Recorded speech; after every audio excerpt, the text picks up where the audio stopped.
My name's Andrew Hollyman and I'm a Senior Lecturer in Developmental Psychology at Coventry University, and I'm also a researcher of children's literacy.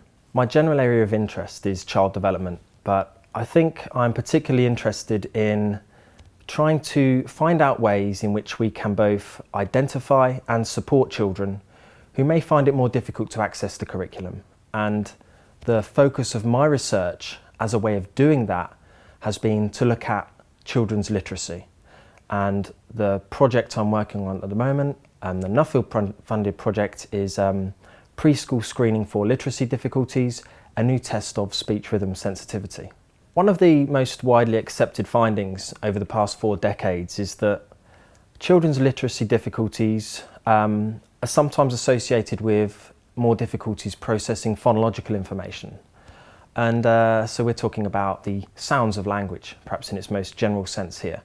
But this is focused predominantly on tasks which assess understanding the sounds of individual phonemes. For instance, knowing that the word cat can be broken down into 3 sound units, cat, for instance, but also rhyme units, and there are other aspects of phonological information that have been focused on. But interestingly, I think it's only really in the last 12 years where another kind of phonological skill has received some attention. And by this I'm referring to not segmental phonology, but suprasegmental phonology.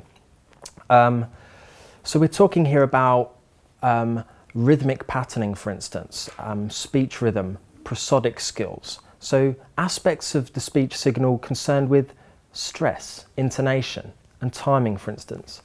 And it's quite interesting that in the last 12 years or so, a fairly strong, robust association has been found between sensitivity and perception of these kind of rhythmic patterning skills, and not only reading itself, but also various reading related skills such as vocabulary, phonological awareness, but also morphological awareness. So it's one thing demonstrating an association between rhythmic skills and reading.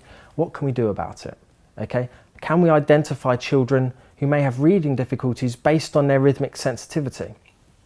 That's really the focus of this particular project. Of course, we must appreciate that rather than respond to difficulties throughout schooling life, it's always better, if we can, to identify those problems earlier so that we can respond to them earlier, of course, and prevent them from happening as far as this is possible. And I think that the project that I'm working on now is addressing all of these issues. So we are developing a new measure of speech rhythm sensitivity that is appropriate for pre-literate children. We are going to try to demonstrate the credibility of this assessment. So another issue is that a lot of assessments in this area have low internal reliability, for instance, and we're going to try and demonstrate the reliability and validity, and therefore the credibility of this assessment tool for measuring speech rhythm.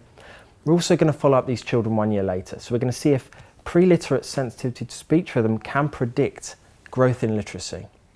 The potential of this research is that we may be able to identify later literacy difficulties before children have even started to read, and this has important educational implications in terms of both identifying those children who may struggle and also in intervening at a much earlier stage of child development so that children are able to read more effectively.